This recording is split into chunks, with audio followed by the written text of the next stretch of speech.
And bam, welcome back to Nando Talk. The NFL draft just ended, and already the Dolphins are getting mixed reviews on their draft.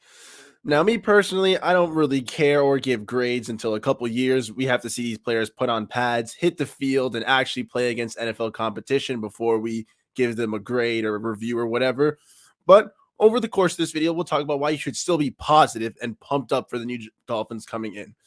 But the draft is getting mixed reviews and it is getting those grades, which frankly, they don't mean anything. Honestly, in the past, we've seen them be blatantly wrong. Some of them are spot on, but for the most part, they can be wildly off the mark. In 2012, the Seattle Seahawks draft was given an F. Okay, they said that Bruce Irvin was a reach, that Bobby Wagner wasn't a need, and that Russell Wilson didn't fit their scheme because they had Matt Flynn already. Duh, the Seahawks were dummies and that they were going to shoot themselves in the foot and not advance in the future. They won the Super Bowl the year afterwards and became a powerhouse in the NFL for years to come with that defense, predominantly with Bobby Wagner as a big captain with the Legion of Boom there. So sometimes the pros get it wrong. Most of the times they get it right. And we've seen that over the course of this draft. All of our mock drafts were wildly off the mark. And GMs did what GMs do, and they took true to their board, and Dolphins were the same thing, okay? There was a couple picks that were Fangio picks, some McDaniel picks, but I'm trusting them in the front office, okay? Because for the most part, they get it right, all right? The draft analysts, us, the fans, we're not in those rooms. We're not in the war rooms. We're not seeing it through their eyes, and I've got to believe that the Dolphins have a plan. So let's see it. The grades mean nothing. I'm just pumped to welcome our new Dolphins to the draft. Okay. And UDFAs, I'll be welcoming you as well. I'll be doing a separate video on that as I research more on the extensive list of the guys we've brought in, but it should be a fun one.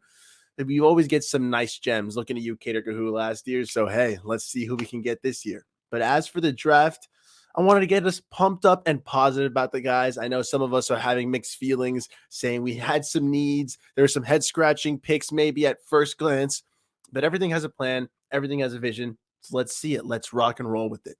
Let's have a little bit of faith for the guys in the room, okay? You might not, you might be hesitating to trust Grier. I get it.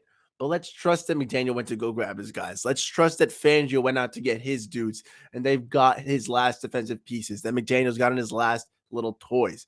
I'm not here to give a grade, just here to help pump you guys up. You know me, that's all I try to do.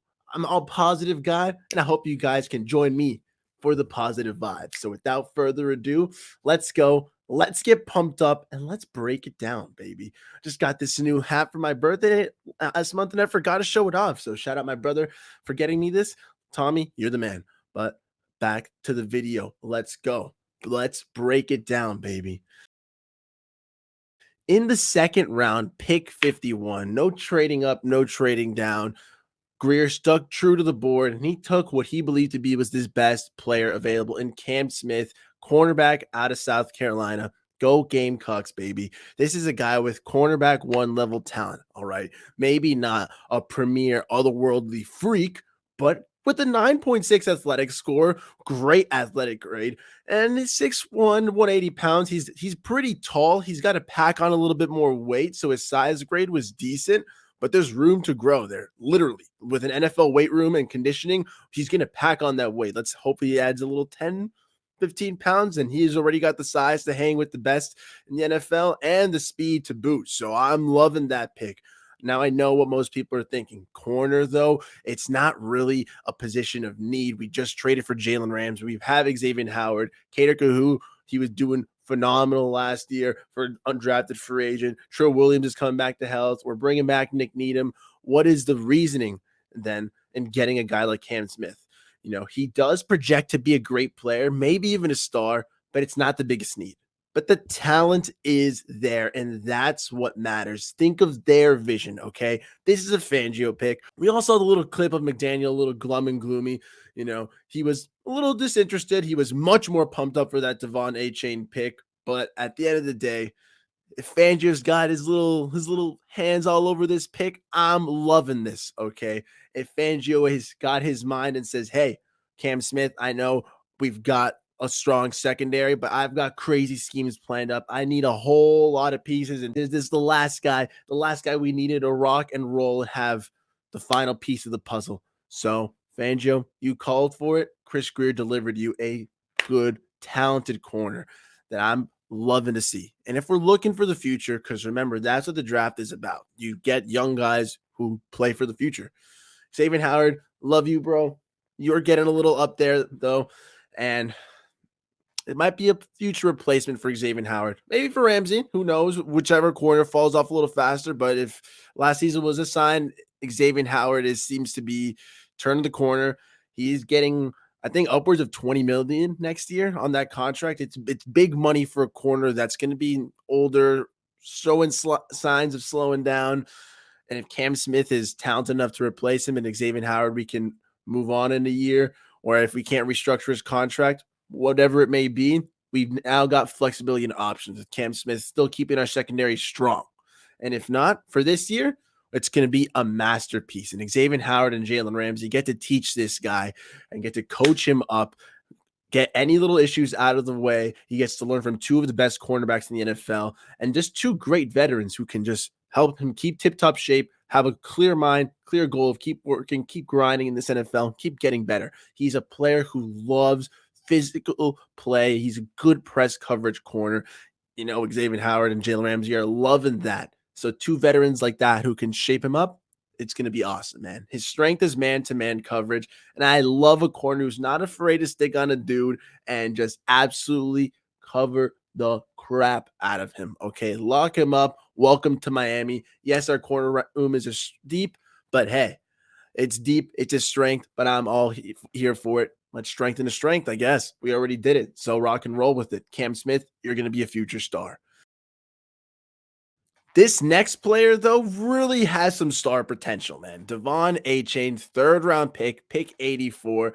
Thank you to the little Patriots for giving us that draft pick for Devontae Parker because we've got a potential star in the making. 5'9", 190-ish pounds from Texas A&M. But the most interesting thing about him, to say the least, is that 4.32 blistering speed, fastest running back in the class. And we all saw Mike McDaniel's excitement. Let's go. He was pumped. And how can you not be when you've got that speed? Speed cannot be taught. And we make the NFL's fastest offense even faster. Tyreek Hill was pumped. Hill, Jalen Waddle, Chosen Anderson. Wow. Oh, wow. How can you contain that on the outside? And then you have Devon Achane there, Raheem Mostert, who runs what? He ran like 23 miles per hour last season. He is blistering as well. This is a speedy offense, and it's going to be such a sight to see next year. I'm excited. McDaniel's got a vision. If Cam Smith was a Fangio pick, then Devon Achane is clearly a Mike McDaniel one.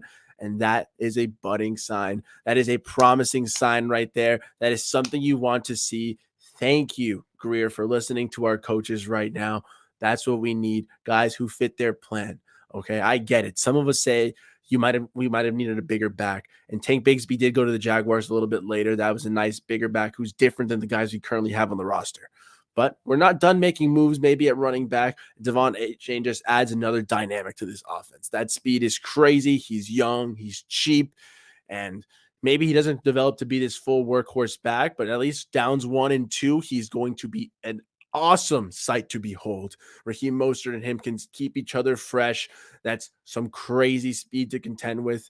And, there's still the Dalvin Cook rumors on the board. We'll keep, if we're talking little Dalvin Cook on, no, the tinfoil hat still fits. If we're talking Dalvin Cook really quick, getting Devon Achane doesn't mean we have stopped getting Dalvin Cook. Okay, there's still the chance that we make that move with the Minnesota Vikings, be it a cheap trade or if Dalvin Cook ends up being a cap casualty, we can get an easy scoop and bring him home to Miami. The dynamic Florida State man would be just an even another component to this absolutely insane offense. Devon Achane, like we said, he's just 5'9", 190-ish pounds. Maybe he won't be a full workhorse back, but if you get Dalvin Cook there, who brings a little bit of a different element at 27 years old, a savvier veteran, but those cuts, those moves he makes are just so nice.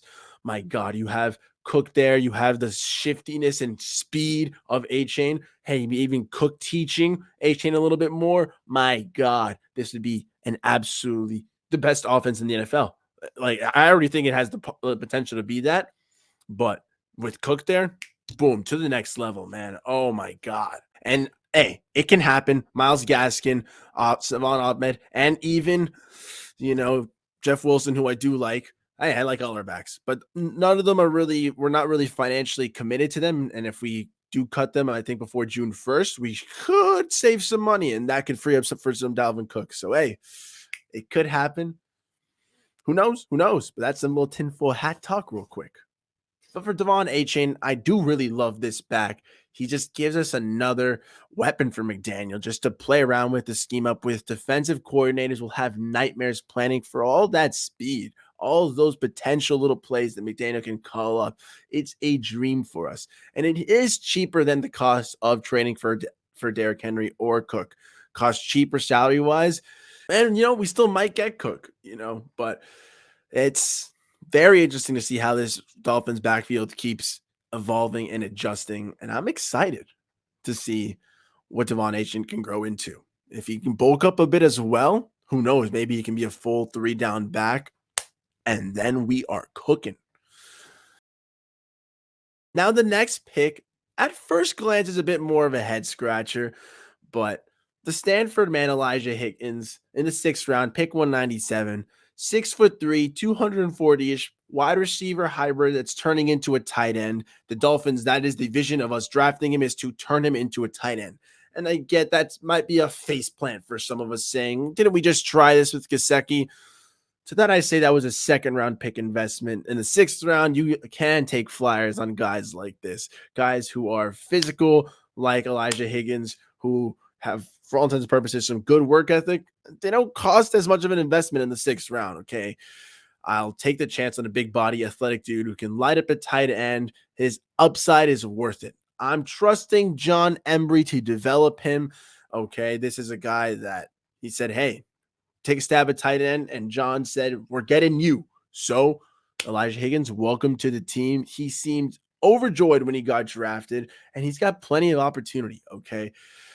Durham Smythe, Eric Saubert, and Tanner Connor are the guys on the roster right now. Tanner Connor is another project working to get there. Durham Smythe is an okay tight end, nothing too flashy, but he's very decent. And Eric Saubert is more of a blocking guy. So why not add a dynamic receiving weapon like Elijah Higgins? All right. Why not let it fly with him and let's see what he can do? He's physical, big target, good in short to intermediate routes, and he runs a lot faster than he looks. He can actually pick up some yak, apparently. He's a little bit shiftier, so I'd love to see that happen. I'd love to see a little bit of sauce in that little tight end room, considering Smythe, I love you, but you're not exactly the shiftiest man. So, hey, we'll see what can happen. John Embry, that's going to be your job for the next couple months, developing him as much as we can. But we all know that tight end has a bit of a learning curve. So, again, the draft is for the future. If he can grow in the next year or two, that's an awesome thing. And for now, we've got an okay tight end room. Maybe Tanner Connor takes a step up, but Elijah Higgins, you're in the 6th round. No sweat, man. Just work hard. And I'm happy for you to be on the Miami Dolphins, man. Let's go. Let's go. Let's go. I get it. We did pass on Zach Huntins, who went right afterwards, but he didn't really produce much at Penn State. Didn't really produce much at Old Dominion. And if that raised some flags for McDaniel and for John Embry, Grier, so be it. McDaniel did visit Penn State. Who knows? Maybe he asked, what happened with Kuntz? Why did he leave? Maybe McDaniel, and I have to put, maybe McDaniel did go to Penn State and he said, hey, what happened with Zach Kuntz over there? Why did he end up leaving Old Dominion? And they go, you know what? That kid just didn't work out. I just couldn't make it happen. And they said, you know what? Maybe we can't either. So we passed up on him and he becomes a New York Jet. So, hey, good luck to you as a player, Zach Kuntz. As a Jet, I hope you get 1,000 catches for 0 yards and 10 million safeties. So, oh well, buddy. I get it. Kuntz was raw. Elijah Higgins is also raw, though, transitioning to the position. But I'm going to trust McDaniel and Embry's eyes on this one. If we got a Gesicki in the 6th round, it's a 6th-round investment. So I think it's great value. If he adjusts well, he can make the most of this opportunity, make the most of this chance.